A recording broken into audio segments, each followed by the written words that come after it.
जय श्री राम। हमारा नाम है कपिल बाटट और आप देख रहे हैं दैबम्बाट। आज दैबम्बाट की गाड़ी सीधे आ पहुंची है झुंझुनू जिले के डुंडलोद में। और डुंडलोद में ऐसी जगह है जहां से शायद डुंडलोद की शुरुआत होती है। डुंडलोद की पावन धरती से मैं आपसे बात कर रहा हूं और आज हम बात करने के लिए पहुंचे हैं जसनाथ जी महाराज के चेले जीतनाथ जी महाराज के पास। तो चलिए मैं आपका सीधा रुख करता हूं महंत योगी जीतनाथ जी की तरफ। जय श्री राम। जय श्री राम। जय श्री राम। महाराज, आपका थोड़ा सा जीवन परिचय। कपिल जी, आपके इस द बम्बाट चैनल के माध्यम से देखने वाले सभी जो आपके व्यूअर्स हैं उनको मेरी तरफ से जय श्री राम, जय श्रीनाथ जी की। तो जय श्री राम तो हमारे नाथ संप्रदाय में सम्मान के तौर पर जय श्रीनाथ जी का शब्द यूज होता है जी। लेकिन अब जय श्री राम और साथ में हमारा बोलना दायित्व बन गया है और मेरा तो विशेष बन गया है क्योंकि भगवान श्री राम की ऐसी कृपा हुई हम पे कि मैं मानता हूँ कोई प्रारब्ध के बहुत ही पुण्य होंगे कि राम मंदिर में प्रतिष्ठा में हमें भी जाने का सौभाग्य मिला। इसलिए मैं समझता हूँ जय श्री राम भी मैं जय श्रीनाथ जी के साथ में बोलूँगा आप जी। इसलिए मैं जय श्री राम का संबोधन भी सबसे चाह रहा हूँ। और मेरा गुरु महाराज का दिया हुआ छोटा सा नाम योगी जीतनाथ है। और मैं सबसे पहले मेरे गुरु महाराज योगी चेतनाथ जी महाराज जो बाईपास रोड पे आश्रम है, सरदानाथ जी बाबू जी के शिष्य हैं। वो आपके लक्ष्मणगढ़ में सरदानाथ जी बाबू जी थे, उनके शिष्य हैं चेतनाथ जी महाराज। और उनसे मैंने दीक्षा ली थी, वो मेरे गुरु जी हैं। और यहाँ डुंडलोद में हीरानाथ आश्रम है ये, तो यहाँ हीरानाथ जी महाराज हुआ करते थे, उनका ये आश्रम बनाया हुआ है। जसनाथ जी महाराज उनके शिष्य थे। अब वो समाधिस्थ हो गए, 4-5 महीने हो गए। तो यहाँ कोई रहने वाला नहीं था और गोद परंपरा से मैं यहाँ उनकी गोद में परंपरा में आया हूँ, तो गोद का शिष्य इनका भी। तो मेरा बाबा जी के सानिध्य में वहाँ मुकुंदगढ़ में जो दीक्षा का प्रोग्राम हुआ वो भी हुआ। जो मेरी बाल्यकाल में जो शिक्षा दीक्षा हुई वो भी उनके सानिध्य में हुई। यहीं मुकुंदगढ़ में केशवानंद संस्कृत स्कूल थी, उसमें मेरी 10th तक वहाँ पढ़ाई हुई। और उसके बाद में सीनियर मैंने नवलगढ़ से नवदीप स्कूल से की। उसके बाद में मैं जयपुर यूनिवर्सिटी में वहाँ भी गया, एडमिशन लिया, एडमिशन भी हो गया था।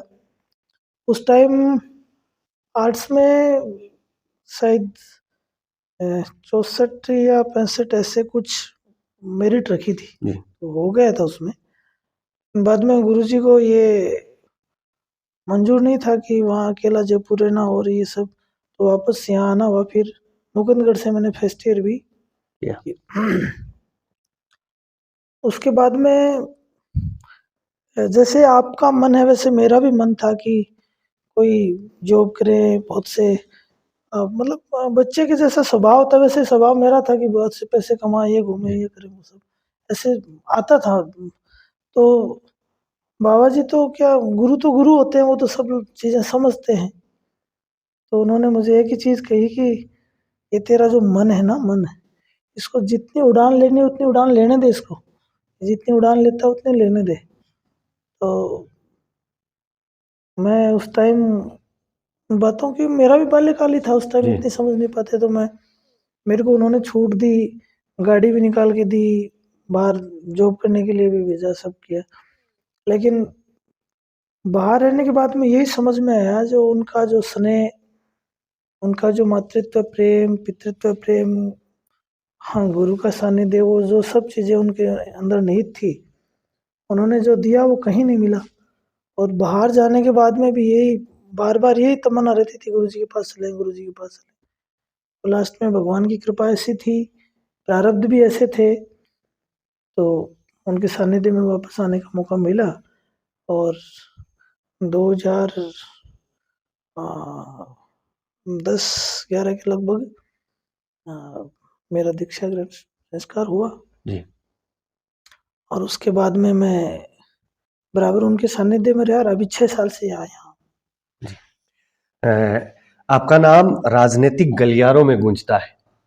झुंझुनू की राजनीतिक गलियारों में जब कोई चर्चा होती है तो योगी जीतनाथ जी का नाम कहीं ना कहीं चर्चाओं में आ ही जाता है कि अब की बार भारतीय जनता पार्टी में नरेंद्र जी की जगह है, जीतनाथ जी को टिकट मिलने वाला है, आरएसएस से संबंध रखते हैं, आरएसएस से जुड़े हुए हैं और इनका टिकट लगभग मिलना तय है। और ये मोहर तब भी लगी जब मंडावा से उन्होंने चुनाव लड़ा और वो चुनाव हारे, तब ये मोहर पुख्ता होती नजर आई कि जीतनाथ जी को टिकट मिलना तय है। इन बातों में कितनी सच्चाई है? देखो ऐसा है, किसी की जगह छीन के और हम कुछ करें ऐसा हमारा उद्देश्य नहीं है जी। हमने संन्यास लिया है तो किसी की कटे फिर हमें मिले, ये भाव नहीं रहते हमारे जी। लेकिन ऐसा है कि हमने संन्यास लिया है, हमने घर छोड़ा है जी। और फिर भगवान की कृपा हुई कि हमें ये भगवा वस्त्र मिला, ये बाणा मिला। तो आप सब लोगों का भी इस बाणे को देखते ये भाव आप में आते हैं, आप दर्शन करते हैं या कहीं जाते हैं किसी संत महात्मा से मिलते हैं तो मिलते हैं, आपके सामने दिखते हैं, आपके भाव ये प्रकट होते हैं कि ये सन्यासी हैं। जी। तो समाज में सेवा ही करते होंगे, अपना सर्वस्व समाज के लिए ही सब कुछ करते हैं, ये भाव आपके भी प्रकट होते हैं। जी। तो हमारा भी ये दायित्व बनता है कि जब आपके भाव प्रकट होते हैं तो हम भी समाज के लिए कुछ करें। जी। और नाम गूंजने वाला ऐसा कुछ नहीं है। देखो सब अपने अपनी तैयारियां कर रहे हैं, ठीक है। और मैं इतना कुछ ज़्यादा आपने बताया उतना कुछ किया नहीं, लेकिन बस हाँ इतना है कि मैं भगवा वस्त्र पहनता हूँ और यहाँ से कुछ बोलता हूँ तो वो आवाज़ थोड़ी दूर तक जाती है। जी। ये तो आपकी सही बात है और संकल्पबद्ध भी हैं। अगर हमें कोई जिम्मेवारी मिलेगी तो हम उस पर पूर्ण उतरेंगे एकदम। जी। तो आपने टिकट की मांग करी है अब तक? ऊपर ये आपकी आवाज पहुंच रही है? आवाज़ ऐसा आपने एक बात और कही थी आरएसएस वाली, तो साधु तो देखो स्वयं ही आरएसएस है। जी। वो तो पूरा जीवन ही उसका समाज के लिए ही है और आरएसएस भी विश्व का सबसे बड़ा संगठन है। जी। वो भी मानव धर्म को आगे बढ़ाने के लिए सबको मानवता सिखाता है विश्व में। तो उनसे आरएसएस के साथ में मिलके हम काम करते हैं, संगठन के साथ में मिलके, लेकिन ऐसी इच्छा नहीं रखते कि हमें कुछ मिले उसके बदले। ऐसी कोई भी कार्यकर्ता, जितने भी कार्यकर्ता काम करते हैं, उनका किसी का ये उद्देश्य नहीं रहता कि हम जो सेवा कर रहे हैं उसके बदले हमें कुछ मिले। जी। नहीं, हमें यही सिखाया जाता है कि आप कर्म करो, फल की इच्छा मत करो। जी। और हमारा धर्म भी यही है। तो हम जब करेंगे तो प्रकृति का स्वभाव है, भगवान अपन जो करेंगे उसका दोगुना करके लौटाएंगे। जी। तो हमें तो अपने दाता पे, भगवान पे विश्वास है। एक सवाल और खड़ा होता है, सन्यासी बोले तो एक तरह का समाज सेवी। पुराने जमाने में जब हर गांव में किसी न किसी टीले पर सन्यासी होते थे और जब गांव का कोई भी व्यक्ति परेशानी में होता था, चाहे वो मानसिक रूप से कोई परेशानी में होता था, तो उसमें पॉजिटिविटी बढ़ने के लिए वो सन्यासियों के पास जाते थे और सन्यासी अपना काम करते थे और उस आदमी के मन से इस इच्छा को दूर करते थे जो नकारात्मक चीजें होती थी जीवन में। और राजनीति एक अलग तरीके की समाज सेवा करने का एक प्रारूप है। जैसा पुराने जमाने में किताबों में कहा गया है, दोनों ही समाज सेवा करने की स्थितियां हैं, दोनों ही समाज सेवा करने की चीजें हैं। अब आप सन्यासी भी हैं और राजनीति में भी हैं, तो आपको इन दोनों में से अच्छा कौन सा लगता है? देखो ऐसा है कि साधु हूँ, सन्यासी हूँ, इसलिए समाज सेवा मेरा धर्म है। जी। लेकिन मेरा ये भी धर्म है, तो जो मेरा नित्य क्रियाक्रम है या जो मेरा मूल उद्देश्य है साधुता का, जो गुरु महाराज ने सिखाया है, उसको छोड़ के मैं कुछ नहीं करना चाहता। जी। उसके साथ में जो बन पाएगा वो सब कुछ करूँगा। जी सब कुछ में जो सन्यासी का धर्म होता है वो सब कुछ में आता है। ये नहीं कि सब कुछ में और भी कुछ बिजनेस भी करने लग जाए, नहीं। जी सन्यास लेने के बाद में जो जनता अपने से अपेक्षा रखती है, ये देखो सन्यासी एक जनता का ये समझो कि आप राह दिखाने वाला होता है जी और साक्षात भगवान का रूप मानते हैं लोग। जी तो उसका ये दायित्व है कि जो पीड़ा में है, जो परेशानी में है, उसकी हेल्प करे। और मैं तो ये मानता हूँ कि साधु होके अगर दया का भाव उसमें नहीं है जी तो साधु क्या मनुष्य होना भी निरर्थक है। दया का अपने धर्म में कहा भी है कि दया धर्म का मूल है, पाप मूल अभिमान। अगर दया ही नहीं है तो आगे कुछ भी नहीं है, देखने की जरूरत ही नहीं है। कई लोग ऐसे चश्मा लगा रहता है, चक्रों में घुस जाते हैं।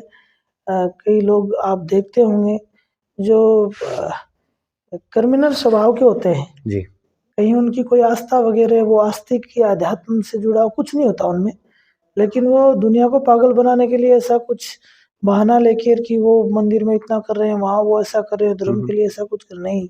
आपकी सोच में, आपके देखने में फर्क है। वो कहीं न कहीं आपको चकमा दे रहा है। जी जिसमें दया ही नहीं है वो आगे का तो कोई कड़ी उसमें हो ही नहीं सकती। मूल ही दया है। अगर दया है तो सारे गुण है उसमें। जी मैं तो ये मानता हूँ आदमी पढ़ा लिखा होना उतना जरूरी नहीं जितना संस्कारी होना जरूरी है। जी मैं ये मानता हूँ कि लेकिन आपने जो संस्कार उसको दिए वो अगर बराबर सीख गया तो वो पढ़े लिखे से अच्छा है वो।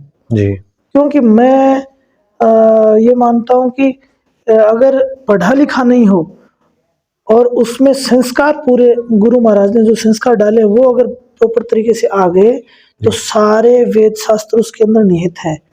और जो पढ़ा लिखा है लेकिन उसमें संस्कार या अध्यात्म का बिल्कुल भी निवेश नहीं है तो वो मूर्ख बराबर है पढ़ा लिखा भी। जी तो ऐसा कोई विशेष बात नहीं। जैसे कि मानो कि आप सांसद बन जाते हैं, इस बार टिकट भी मिलती है, चुनाव भी होते हैं और चुनाव में जीतते हैं।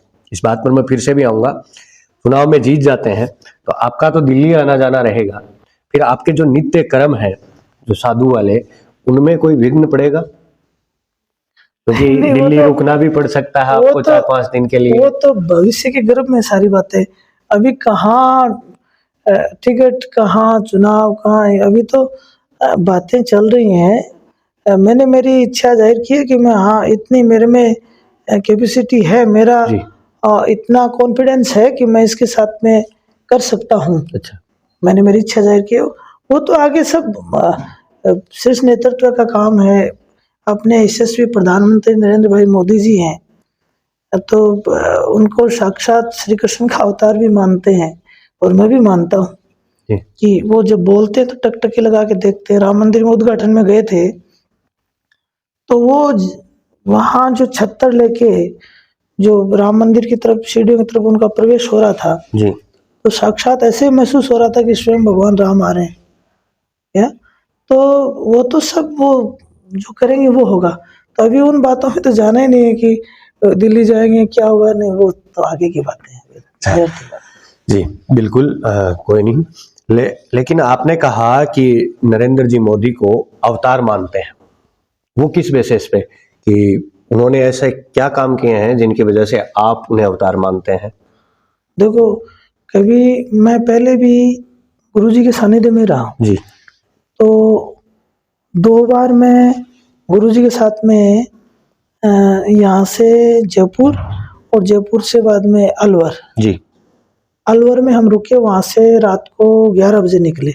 जी उस टाइम मुलायम सिंह की सरकार थी वहाँ यूपी में। तो राम मंदिर के लिए कार सेवा के लिए जा रहे थे। जी तो 8-10 बसें थी, छोटी गाड़ियाँ भी थी। तो उस टाइम में इतना कुछ जानता नहीं था, गुरुजी के साथ में था, छोटा था। तो कहाँ जा रहे हैं? गुरुजी बोले वहाँ जा रहे हैं राम मंदिर के लिए, वो बनाने नहीं दे रहे, ऐसे बातें हो रही थी। तो चलो, तो फिर वहाँ जैसे फतेहपुर सीकरी है, वहाँ बॉर्डर आता है राजस्थान का, यूपी का, उत्तर प्रदेश। तो वहाँ रात को 12 बजे समथिंग हम पहुंचे। तो वहाँ एकदम से पुलिस वाले आए, गाड़ियों को रोका, शीशे विशे तोड़ दिए, पकड़ो इनको, पकड़ो साधुओं को, पकड़ो इनको, तो कोई इधर भाग रहा, कोई उधर भाग रहा सब। तो हम भी डिवाइडर के बीच में, रोड के डिवाइडर के बीच में भागने लगे। गुरु महाराज दूसरे गन्ने के खेत में चले गए, बहुत से साधुओं को पकड़ के ले गए, हवा निकाल दी ये सब। जी। तो ये कृत्य जब हुआ, उसके बाद में इसकी तह तक ज्यादा जाना चाहा कि राम मंदिर क्या है गुरुजी, राम मंदिर में ऐसा क्या हो गया, ये लोग जाने क्यों नहीं देते हैं। फिर गुरुजी ने बताया कि 500 सालों का इतिहास से पहले आक्रांता अपने देश में आए थे, अपने मंदिरों को तोड़ के मस्जिदें स्थापित कर दी थी। फिर अपने कार सेवकों ने वो मस्जिद को गिरा दिया, तो हाँ तोड़ के रामलला को वहाँ टेंट में विराजमान किया था। तो हमारा सबका धर्म है कि उस टेंट से भगवान लला को मंदिर में विराजमान करें। तो वो ऐसी परिस्थितियां थी कि उनमें सोच भी नहीं सकते थे कि ऐसे भगवान रामलला का इतना भव्य मंदिर बन जाएगा जी। क्या, लेकिन दृढ़ संकल्प था हमारा उन शीर्ष नेतृत्व का जो प्रतिनिधित्व कर रहे हैं प्रधानमंत्री जी। तो आज उन्होंने ये योगी जी और मोदी जी के नेतृत्व में सबके सामने है, कहीं सोचने की जरूरत ही नहीं है, मैं तो उनको अवतार ही मानता हूँ। जी महाराज, एक व्यक्तिगत सवाल है कि आपका जो अखाड़ा है नाथ संप्रदाय, इनको अखाड़ा ही बोलते हैं शायद, या फिर कुछ और बोलते हैं? हाँ, जो बड़े होते हैं उनको अखाड़ा भी बोलते हैं। तो ये जैसे मतलब एक तरीका होता होगा इनके संचालन का? हाँ बिल्कुल, तरीका संचालन का होता है। प्रमुख, जो सबसे प्रमुख ही प्रमुख है, वो अखाड़ा कौन सा है? वो तो गोरक्षनाथ पीठ ही है, गोरखपुर में योगी आदित्यनाथ जी का। आदित्यनाथ जी अध्यक्ष हैं हमारे नाथ संप्रदाय जी। आपको कभी मिलने का मौका मिला है योगी आदित्यनाथ जी से? आदित्यनाथ जी से मिलने का काफी बार मौका मिला है जी, लेकिन हमारे गुरु जी के साथ में तो उनके संबंध अच्छे। मैं तो आदित्यनाथ जी महाराज के गुरु जी थे अवैधनाथ जी जी, तो उनसे भी 2 बार मिला हूँ। था तो उस टाइम 10-12 साल का ही। वहाँ गोरखपुर भी गए थे, फिर वहाँ यहाँ गुरुजी ने स्थापना करवाई थी 2001 में जी। हाँ, हिरेश्वर महादेव की, सिद्धेश्वर महादेव की। तो अवैधनाथ जी यहाँ मुकुंदगढ़ गुरुजी ने बुलाया था, तो उस टाइम गुरुजी वो आए थे अवैधनाथ जी। तो घोड़ीवारा से उनको जुलूस द्वारा यहाँ मुकुंदगढ़ तक हम लेके आए थे जी। तो उनकी भी यादें मेरे साथ में हैं। उसके बाद में जब अवैधनाथ जी ने शरीर छोड़ा था तो उस टाइम भी गया था मैं, जो 13वें पे प्रोग्राम किया था उसमें भी गया था, उस टाइम भी मिला था। फिर एक बार मैं अकेला भी गया था, मकर संक्रांति पे वहाँ मेला लगता है बड़ा, खिचड़ी का मेला, उस पर भी गया था। लेकिन उनका बहुत बिजी शेड्यूल रहता है, तो हमारे गुरुजी के साथ में संपर्क रहता करता है। जैसे अपने फतेहपुर से नरहरि नाथ जी महाराज हैं अमृतनाथ आश्रम से, वो उपाध्यक्ष हैं, तो सबसे अच्छे संबंध तो उनके साथ में। भाई बहुत बड़ी लंबी चौड़ी जिम्मेदारी है उनके, सबके साथ में संबंध वैसे नहीं रख सकते जैसे। जी बिल्कुल। तो लेकिन संपर्क है, ऐसे गुरुजी का नाम लेते हैं तो जान जाते हैं हाँ वो राजस्थान से। तो आप चाहो तो अपनी टिकट कंफर्म कर सकते हो, योगी आदित्यनाथ जी आपके बारे में कहें तो आपकी टिकट कंफर्म हो जाएगी? नहीं, ऐसा हमारी परंपरा में भी नहीं है, आरएसएस में भी ऐसा कुछ नहीं है जी। क्योंकि हमें यही सिखाया जाता है कि जो आप बोओगे वो आप काटोगे जी। आप कर्म करोगे आपको मिलेगा, किसी को बोलने की जरूरत नहीं है, और वो जो सिखाते हैं उसी पे हम चलते हैं। जी। तो आपके मुख्यतः कौन कौन से मुद्दे होने वाले हैं आप चुनाव लड़ते हैं तो, क्योंकि आपकी ही पार्टी के सांसद है पहले से, तो अब आपके क्या मुद्दे होंगे? इन मुद्दों पे मैं चुनाव लड़ूंगा झुंझुनू से। देखो, छोटे मुंह बड़ी बात नहीं करनी चाहिए, अभी तो ज्यादा बोलने का टाइम है नहीं जी। लेकिन अगर मौका मिलेगा तो आपको दिखा देंगे क्या करने वाले हैं। जी। आपने तो वही बात कही कि एक गाना मुझे याद आता है इस बात को लेकर, थोड़ा सा फिल्मी गाना है, आप बुरा न माने तो बताऊं? बोलो क्या है? मौका मिलेगा तो हम तुम्हें बता देंगे कि हम क्या कर सकते हैं, ऐसा ही कुछ सुना होगा? नहीं, इसका नेगेटिव लगा लेंगे लोग, ऐसा कुछ नहीं है, मौका आएगा तो हम आपको बता देंगे। नहीं, सब अपने ही हैं, किसको क्या बताना है, एक काम करके दिखाना। जी, मतलब ये तो आप मानते होंगे कि एक सन्यासी और एक जो गृहस्थ में व्यक्ति रहता है जी, उसमें ये फर्क तो होता ही है कि वो अपने गृहस्थी जिम्मेवारी निभाने में भी व्यस्त रहता है, उसको उसमें भी टाइम निकालना पड़ता है, फिर बहुत सी रिश्तेदारी होती है, उनमें उसमें भी टाइम निकालना पड़ता है। एक सन्यासी को क्या, अपनी आरती पूजा की, सुबह जल्दी उठता है, आरती पूजा की, फिर उसी में लग गया, जी फिर रात को फिर लेट तक आरती पूजा की, आराम किया तो किया, नहीं कोई फर्क नहीं पड़ता, फिर लग गया जी। सन्यासी को क्या, तो वो उनसे बेटर रिजल्ट तो आएगा ही, उसमें क्या है। आपकी उम्र क्या है लगभग? मेरी 37 साल हो गई। बहुत कम उम्र में आप साधु बने। यदि मुझे साधु बनना हो तो मुझे किन प्रक्रियाओं से गुजरना होगा? देखो ऐसा है, अगर आप गृहस्थ में रहते हुए भी जी इन परंपराओं का निर्वहन करें, जो परंपराएं अपने माता पिता ने दी हैं, जो और संस्कार अपने माता पिता ने दिए हैं, और अपने हिंदू सनातन संस्कृति में 4 आश्रम हैं, जी। ब्रह्मचर्य आश्रम, गृहस्थ आश्रम, गृहस्थ आश्रम, संन्यास संन्यास आश्रम, आश्रम। वानप्रस्थ आश्रम। तो आप इन आश्रमों में भी गृहस्थ आश्रम सबसे श्रेष्ठ बताया गया है। जी तो आप तो सबसे श्रेष्ठ आश्रम में हैं, तो आप इस काम में लगे हुए भी हैं, तो कहीं आपको सोचने की जरूरत ही नहीं है। नहीं, मैं मेरे लिए नहीं सोच रहा, मैं सोच रहा हूँ उन व्यूवर्स के लिए जो कोई बैठा कहीं बैठा विचार कर रहा हो कि मैं भी ईश्वर की इच्छा में जुड़ जाऊं, उनके लिए। देखो ऐसा है, ये बातें सुनने में आता है कि एक कठिन प्रक्रिया है, बहुत सारे दिन तक एक अंधेरी गुफाओं में रहकर कुछ तपस्या करनी पड़ती है। ये कान जो है इनको छेदने में भी कोई ऐसे नशे वगैरह है जिनकी वजह से पूरे शरीर की जो इंद्रियां हैं वो एक्टिव होती हैं, सिक्स सेंस जो एक्टिव होता है, ऐसा कुछ।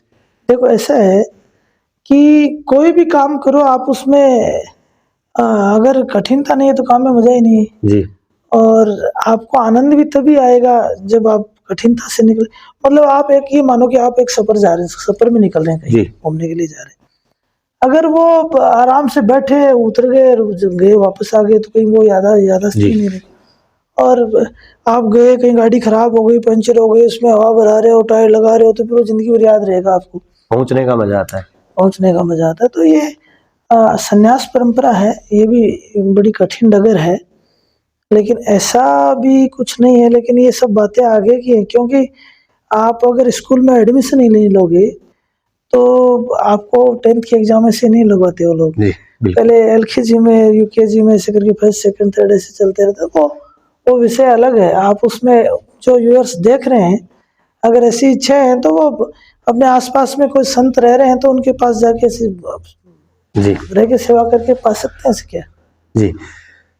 अपन बात करें संन्यास आश्रम की। अभी आप संन्यास आश्रम में हैं। जब साक्षात्कार शुरू हुआ था उस वक्त आपने कहा कि जब आप संन्यास आश्रम में नहीं थे उस वक्त आपके मन में भी था कि थोड़ा पैसा कमाऊं, इच्छाएं थी आपकी। वर्तमान में भी कोई इच्छाएं हैं? नहीं, ऐसा कुछ नहीं। वो बाल्यकाल था, उसमें बच्चों के साथ में पढ़ते थे, बच्चों के साथ में रहते थे। लेकिन जैसे जैसे गुरु जी के सानिध्य में आगे बढ़ते गए, तो अब तो मेरा तो ऐसा स्वभाव हो गया। ये बच्चे भी यहाँ रहने वाले बोलते हैं, गुरु जी कोई प्रसाद भी लाता है या कोई मान लो आश्रम से जो चढ़ावा वगैरह मुझे इस आश्रम के लिए मिलता है, मैं 1 रुपया भी इधर उधर नहीं रखता, पूरा आश्रम ही लगा देता हूँ जी। प्रसाद भी आता है, मैं तुरंत बांट देता हूँ। बच्चे बोलते हैं थोड़ा बहुत रख लेते, कल मैं आ रहा हूँ, मेरे को नहीं भी रखने वाला काम नहीं। साधु होके इकट्ठा करे तो अपने बुजुर्ग भी ये कहते हैं कि वो गणु धन ओढ़ो गोदिम करे, तो वो कर्म बिगड़वा दे कठिन कटे जी। और कर्म बिगड़े जना पूरे धर्म पर लांछन लागे जी। अकेले साधु पर कौन पूरे धर्म पर लागे। तो मैं तो सारे आपके व्यूअर्सन भी मेरे कहना वही है कि समाज में जो है आडंबर वगैरह फैल रहे हैं, साधु को भेष बना के जो रोडों पर जो घूम रहे हैं और तरह तरह का बेरूपिया घूम रहे हैं, तो बाँ बचने की जरूरी है और बाँ नसीहत देने की जरूरी है, बाँ सही जगह पहुँचाने की जरूरी है, नहीं तो समाज में बहुत सी बुराइयां व्याप्त हो जाएंगी। ये बात मैं आने वाला था इस पर, लेकिन आपने पहले शुरू की कि वर्तमान परिप्रेक्ष्य को देखें तो हिंदू धर्म में जो लोग कई चीज़ों से हार जाते हैं वो ना तो संन्यास आश्रम में जा पाते, ना गृहस्थ में जा पाते, ना कहीं और। तो वो एक तरीके से इस कपड़े का प्रयोग करके, भगवा रंग का प्रयोग करके, वो लोग हिंदू धर्म में जो जुड़े हुए लोग हैं उनको बहला फुसला कर, उनको लूटने का, दबोचने का या पाखंड आडंबर फैलाने का काम करते हैं। उनके ऊपर कोई कठोर कार्यवाही किस प्रकार की जा सकती है?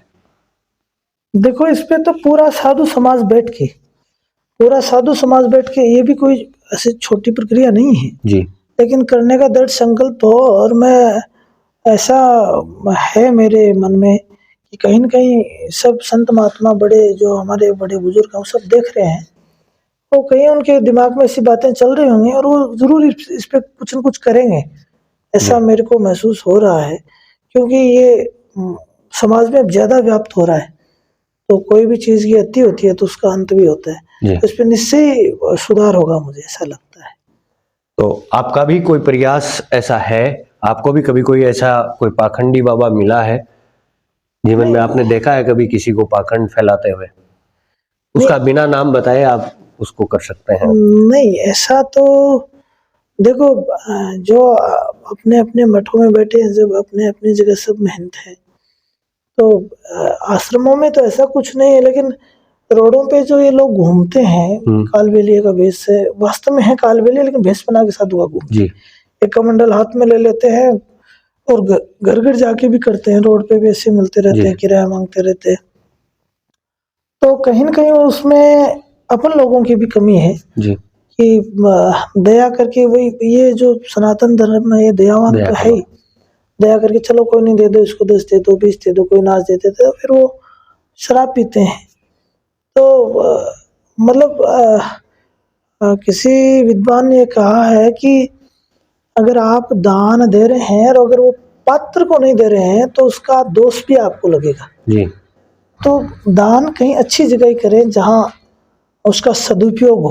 पात्र को दे रहे हैं तो ही अच्छा है, वरना तो आपको दोष लगेगा उस चीज का। जी तो अपन सब लोगों की जिम्मेवारी है उस पे, सब लोग मिलके अगर अपनी जिम्मेवारी निभाएंगे तो उसमें सुधार हो सकता है। बहुत सारे नास्तिक लोग मिलते हैं जो कहते हैं कि भगवान नाम की कोई चीज नहीं होती, मूर्ति पूजा जो हिंदू व्यवस्था की है वो सबसे बेकार है। जैसे कि आप शिव मंदिर में जाकर हजारों लीटर दूध बहा देते हो।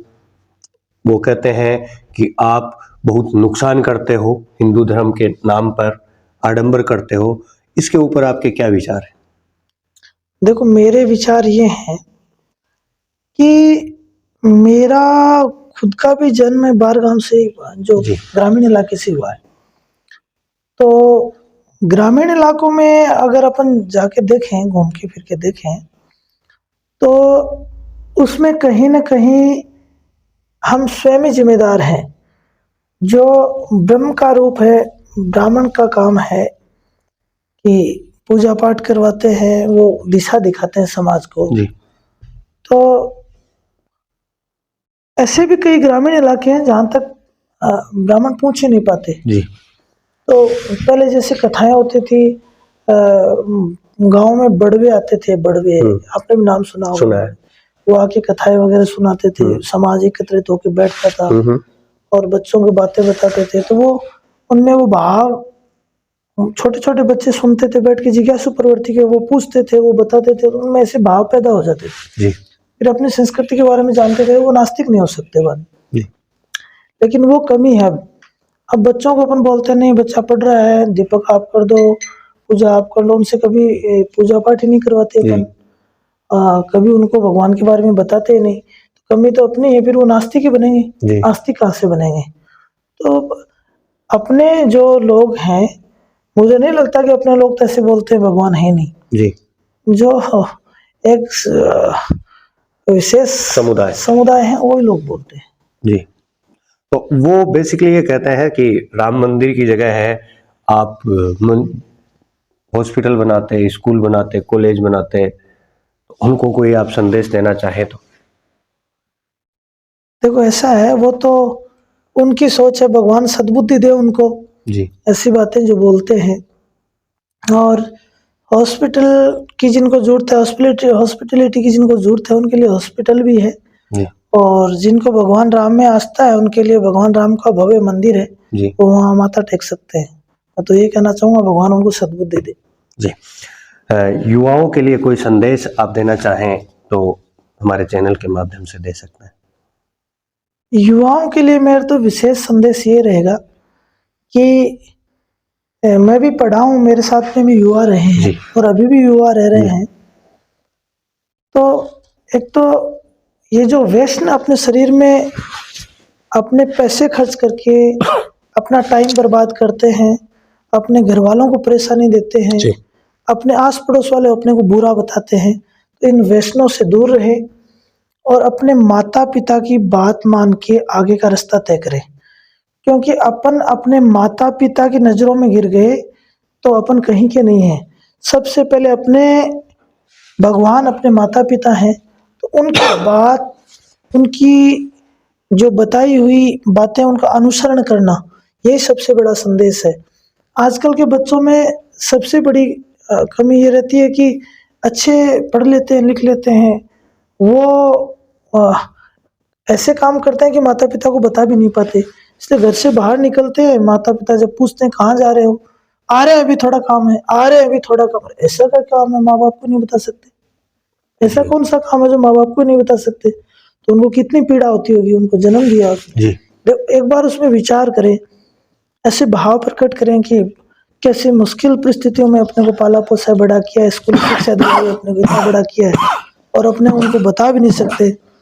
उनके सामने आंखें दिखा, मतलब मैं तो कहूँगा कि बहुत बड़ा अनर्थ है माँ बाप को आंख दिखाना। तो जितने भी मेरे युवा साथी उनको ये कहना चाहूँगा कि माँ बाप को कभी भी दुख मत देना।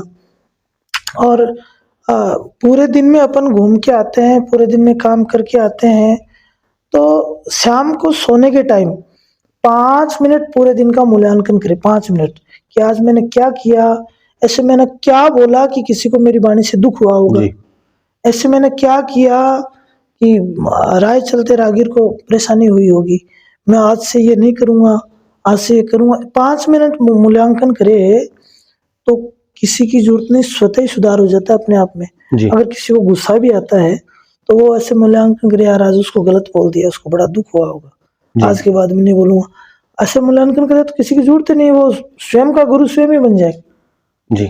हाँ, मतलब कहाँ खोजता फिरे रे प्राणी तू, तो स्वयं में विराजमान है भगवान, वो खुद ही भगवान है। आपका कोई सबसे पसंदीदा भजन, कोई गाना भजन जो आप सुनते हो? भगवान राम के सारे भजन मुझे प्रिय हैं। जो जिस भजन में राम का नाम है वो मुझे सब प्रिय है। और ऐसा नाथ जी महाराज गाते हैं, हमारे नाथ संप्रदाय में सब साधु संत गाते हैं, बहुत अच्छा अच्छा गाते हैं। उसमें राम रिझाया थारी आत्मा रिझे और दुनिया रिझे मिठो बोलिया छो। ये तो भजन रतिनाथ जी ने गाया था शायद। हाँ, नहीं, विकास नाथ जी भी गाते हैं, गुलाब नाथ जी भी गाते हैं, निश्चल नाथ जी भी गाते हैं, मुक्ति नाथ, सब हमारे जो नाथ संप्रदाय संत सब गाते हैं। जी। तो राम रिझा थारी आत्मा रिझे, अगर राम को भजन कर से आप है, राम जो जी के लिए अपन जने मिले है, जो अतो मनुष्य ने तो श्रेष्ठ यहाँ शरीर बना के लिए बिना पे अगर राजी कर से तो अपनी आत्मा ऋषि भगवान ने राजी कर से तो अपनी आत्मा भी राजी, इन भी भगवान विराजमान है। जी। दुनिया तो क्या मिठो बोले सूरज जी। हमारे लक्ष्मणगढ़ में सरदानाथ जी आश्रम में एक भजन रोज गाया जाता है, ओम शिव टेरे जाए, मन का मणिया श्वासरी डोरी, ध्यान लगा कर फेरे जाए। इस भजन का मतलब आप अपने विचारों से बताइए, ताकि मेरे हिसाब से इस विश्व का और जो देखने वाले दर्शक हैं उनका कल्याण हो सके। देखो, मैं भी वैसे देखे तो सरदानाथ जी बाबू जी का पोता चला ही, और मेरी मान नहीं, मैं तो जब से सुनते आया हूँ, जब से यही प्रार्थना सुनते आया हूँ कि मेरी माँ ज़्यादा पढ़ी लिखी नहीं थी, लेकिन ये उनको प्रार्थना याद रहती थी, ये हमेशा ही बोलती है। ये प्रार्थना है कि भजन है? प्रार्थना है। हाँ, सरदानाथ जी बाबू जी की बहुत प्रिय शब्द थे, ओम शिव तेरे जा, मन का मणिया सांस की डोरी, ध्यान लगा कर फेरे जा। मतलब तेरे अंदर ही सब कुछ है, इसको फेरते जा, इसको बार बार बोलते जा, और भगवान का नाम लेते रहो, इसको भूलो मत। जी। हाँ, इनको बार बार लेते रहो, उसी भगवान नाम।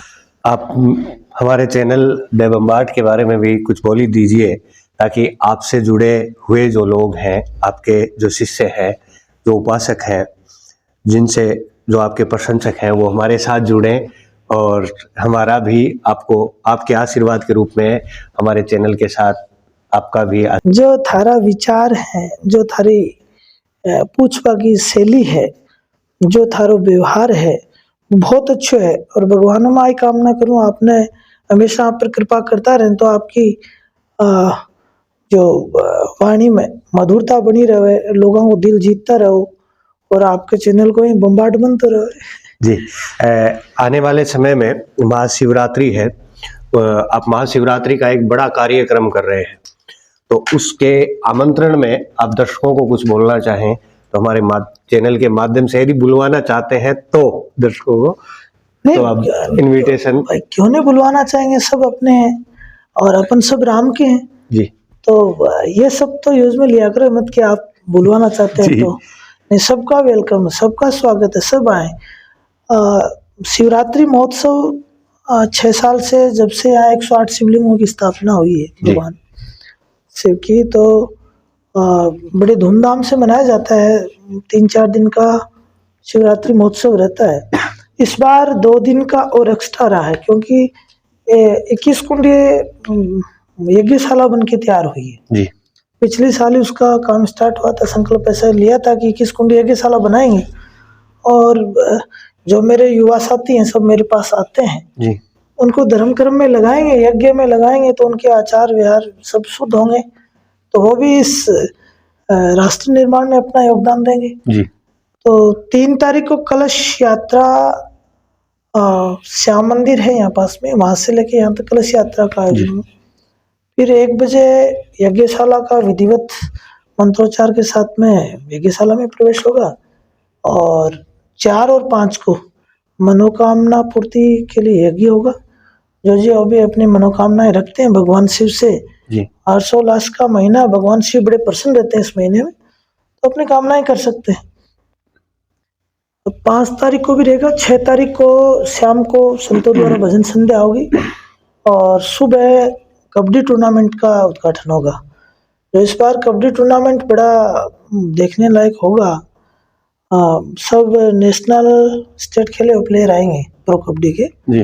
तो श्रीनाथ जी कबड्डी लीग के नाम से वो टूर्नामेंट होगा। मैं तो आपको भी आमंत्रित करूँगा कि आप भी आओ, उसको लाइव करो जी, बिल्कुल। और 7 तारीख को शाम को फागोत्सव होगा, जो आपकी शिवडूप मंडली है वो सेठों वाली कोठी जी, वो अपने जो शेखावाटी के चंग धमाल लड़ते हैं वो सब दिखाएंगे। 8 तारीख को भगवान शिव का रुद्राभिषेक होगा भोलेनाथ का। उसके बाद में सबको भंडारे का भोजन प्रसादी लेके और अपने भगवान शिव से आराधना करके सब अपने इष्ट मित्रों सहित पधारो।